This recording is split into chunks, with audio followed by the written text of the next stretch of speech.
수많은 사람들이 따라갑니다. 이 사람들의 앞쪽에는 한 사람이 나무 형틀을 메고 힘에 겨운 듯 비틀거립니다. 그러자 이 사람에게 짐승처럼 채찍을 휘두르며 몰고 가던 군사들이 지나가던 사람을 붙잡습니다.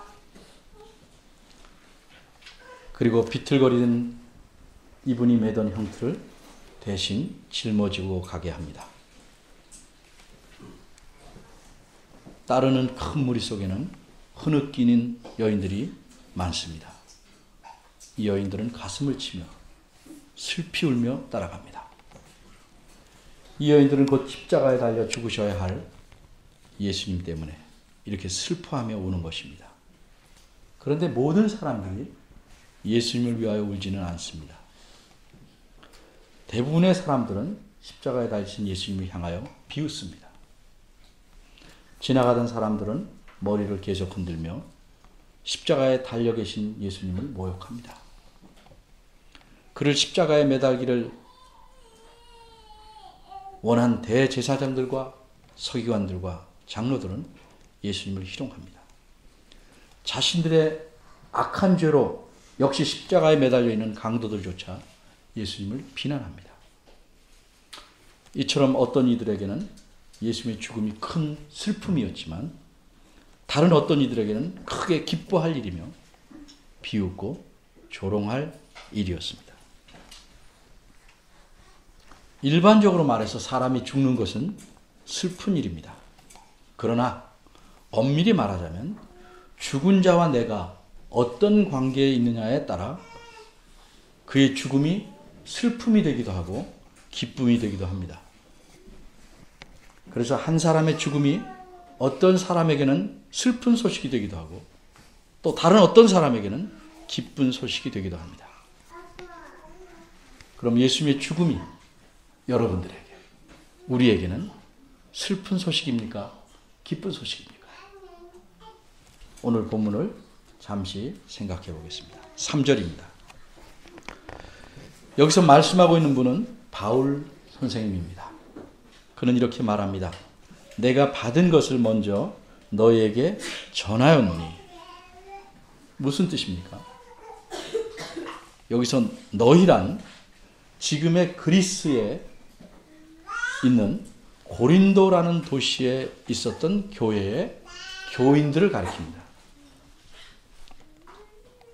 바울은 그들에게 이런 의미로 말하는 것입니다. 내가 너희에게 전해준 소식은 내가 지어낸 것이거나 또 특별히 나만 사실이라고 믿는 소식이 아니다. 이 소식은 수많은 사람들이 실제로 목격하였고 그래서 확실한 사실로 받아들인 소식이다. 또 예수님이 직접 내게 나타나셨으며 또 다른 사도들을 통해서 전해받아서 내가 확실하게 믿게 된 소식이다. 이 소식을 너에게 전해주었다. 그럼 바울이 이 고린도 교회 교인들에게 전한 소식이라는 것이 무엇일까? 1절을 보면 바울은 그 소식을 가리켜 복음이라고 표현합니다. 복음이라는 말의 원뜻은 기쁜 소식이라는 말입니다. 도대체 어떤 소식이기에 기쁜 소식이라고 표현했을까? 소식에는 내용이 있어야 합니다. 이 기쁜 소식의 내용은 무엇인가? 3절 앞부분에 보면 내가 받은 것을 이 먼저라는 말이 있습니다. 그런데 이 낱말은 시간적으로 먼저라는 뜻은 아닙니다. 왜냐하면 바울 선생님이 이 소식을 다른 교회들보다 먼저 고린도 교회에게 전한 것은 아니기 때문입니다. 이 말은 그 중요성에 있어서 먼저라는 의미입니다. 바꿔 말하면 가장 중요한 것이라는 뜻입니다. 그럼 바울이 고린도 교회 교인들에게 전해받고 또 자기가 믿게 된 그 복음의 내용 중 가장 중요한 것이란 무엇인가? 간추리면 두 가지입니다. 첫째는 3절 하반절에 있는 바대로 그리스도께서 죽으셨다는 사실입니다. 예수 그리스도께서 죽으셨다는 사실은 슬픈 소식이 아닐까? 예수님이 나쁜 사람이고 그래서 죽어야 마땅한 죄인이라면 그분이 죽었다는 소식은 기쁜 소식이 될 수도 있습니다. 그러나 예수님은 의인이었습니다. 많은 사람들을 위해 희생적인 삶을 사셨습니다. 그리고 억울하게 죽으셨습니다.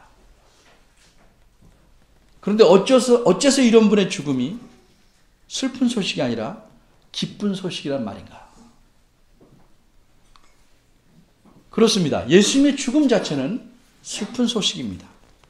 그런데 여기서 바울 선생님은 그 죽음이 우리에게 미친 결과, 그 결과를 말씀하려는 겁니다.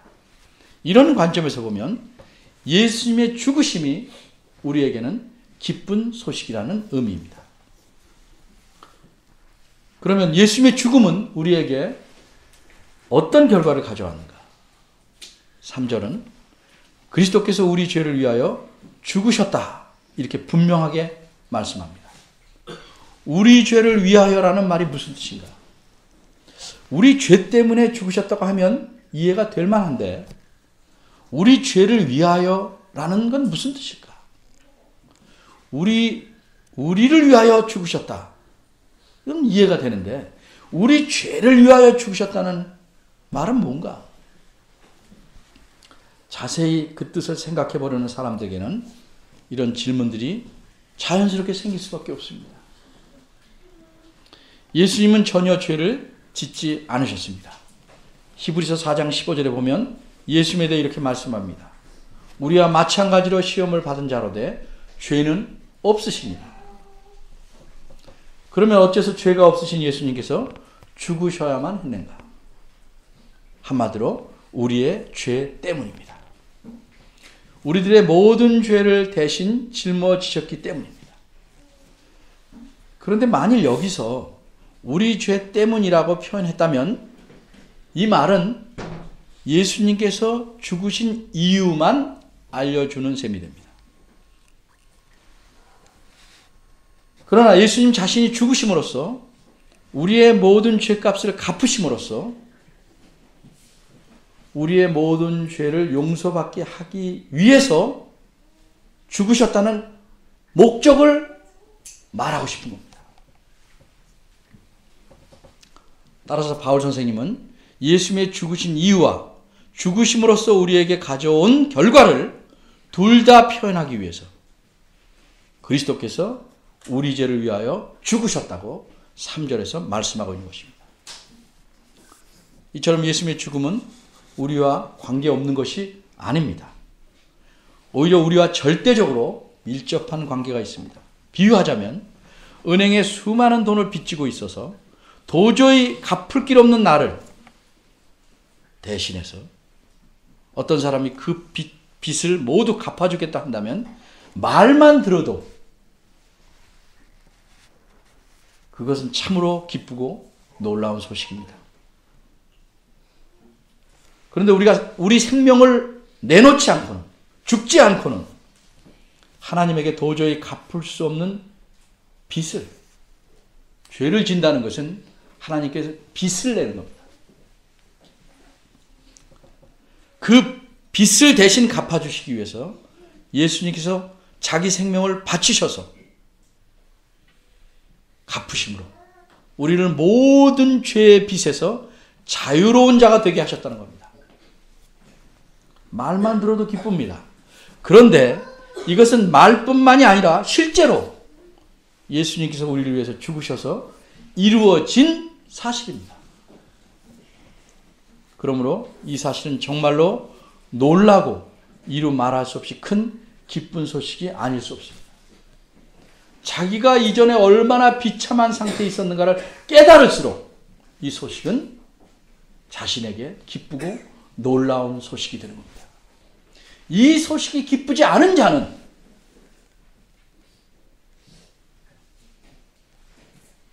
그리스도와의 관계가 분명하지 않은 사람입니다.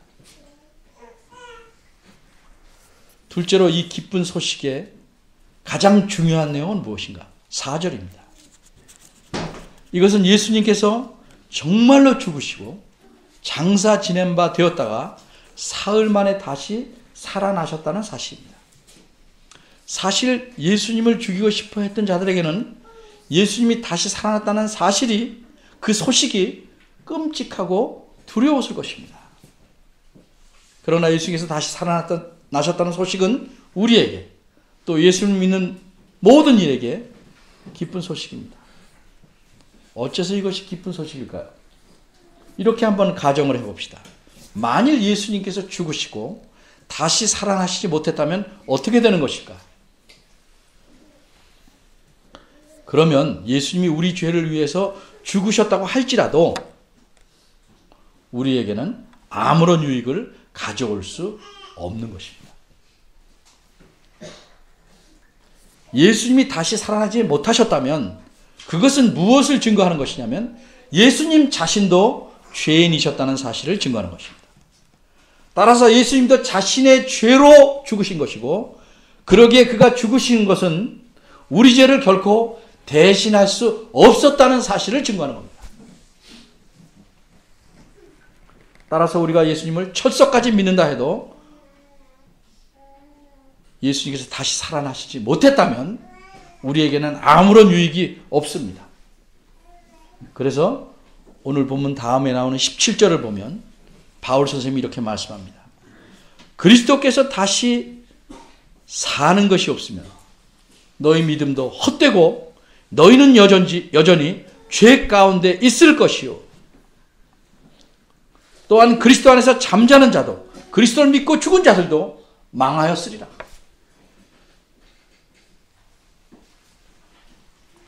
그러나 실상은 바로 앞에서 말한 가정과 다릅니다.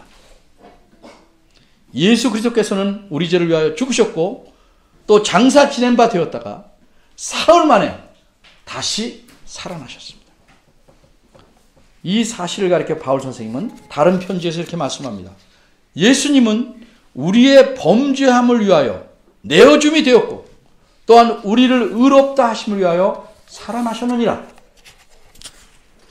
비유하자면 도저히 갚을 수 없는 빚을 진 우리를 대신하여 우리의 모든 빚을 예수님께서 죽으심으로써 하나님께 갚으시고 다시 살아나심으로써 우리가 앞으로 풍족하게 살아갈 수 있는 물질을 비유적으로 우리에게 넉넉히 주신 것입니다. 단지 빚만 청산해 주신 것이 아니라 하나님의 자녀로서 의롭게 살아갈 수 있는 모든 능력을 주셨다는 의미입니다. 그러기에 베드로 사도는 사람이 예수님을 알고 믿을 때 어떤 일이 생기는지에 대해서 이렇게 말합니다. 하나님께서 자신의 신비한 능력으로 생명과 경건에 속한 모든 것을 우리에게, 예수님 믿을 때 우리에게 주셨다. 베드로후서 1장 3절. 이제 끝으로 생각해 볼 것은 어째서 예수 그리스도께서 우리 죄를 위해 죽으시고 장사되었다가 사흘 만에 다시 살아나시게 되었는가? 어째서? 그 이유를 설명해 주는 말이 3절과 4절에 한 번씩 나와 있는 성경대로라는 표현입니다. 예수 그리스도께서는 성경대로 그렇게 하신 겁니다. 성경대로 죽으시고 성경대로 다시 살아나십니다. 설명하자면 이왕 억울하게 죽어야 할 거라면 좀 내가 뜻 있게 죽자. 내가 죽으면 나를 믿는 자들의 모든 죄가 용서함을 줬겠다는 소원을 품고 내가 죽자. 이렇게 해서 예수님이 죽으신 게 아니라는 뜻입니다. 예수 그리스도께서 우리 죄를 위해 죽으신 것은 성경대로 하신 것이라는 의미입니다. 성경대로가 무슨 뜻입니까? 바꿔 말하면 하나님께서 성경, 이건 구약을 말하는데 이 구약 성경에 이미 말씀하셔서 약속하신 바대로라는 뜻입니다.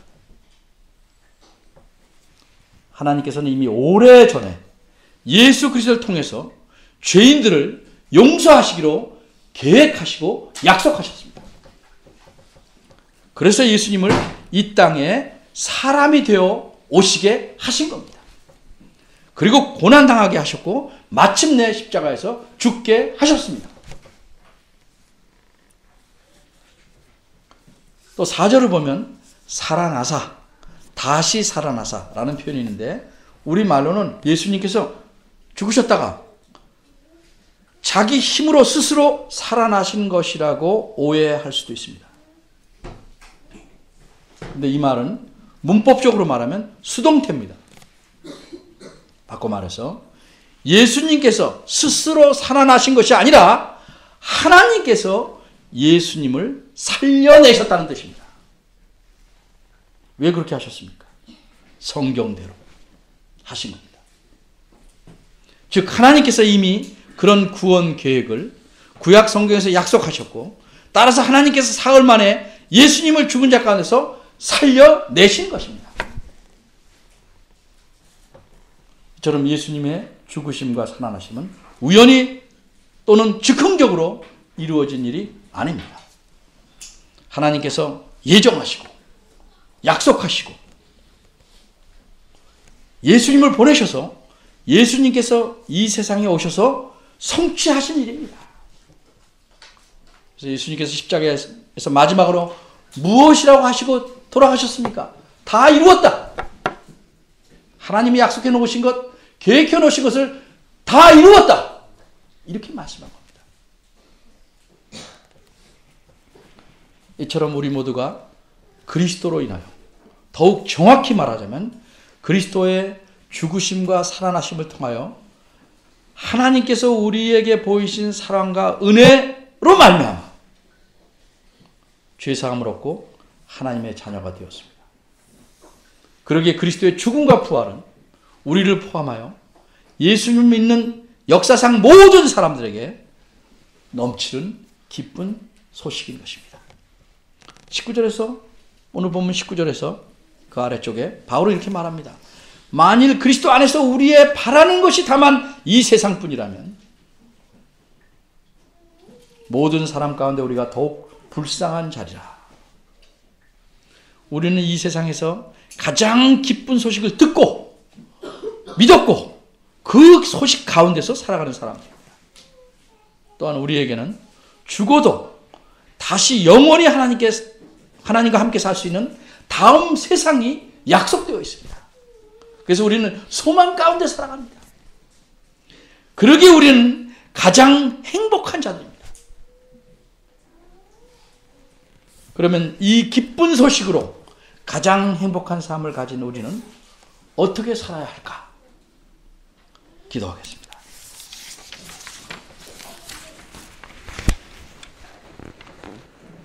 하나님, 이 시간 하나님의 놀라우신 은혜와 구원 계획을 그리스도를 통해서 이루신 그 계획을 잠시 동안 생각해 보았습니다. 이 은혜를 결코 잊지 않게 하시고 우리의 삶에 늘 감사와 기쁨이 넘쳐서 하나님의 자녀답게 어떤 상황 속에서도 주님을 찬양하며 결코 부인하지 않으며 더욱 성숙하며 살아가는 저희들 되게 이끌어 주옵소서. 예수님의 이름으로 기도합니다. 아멘.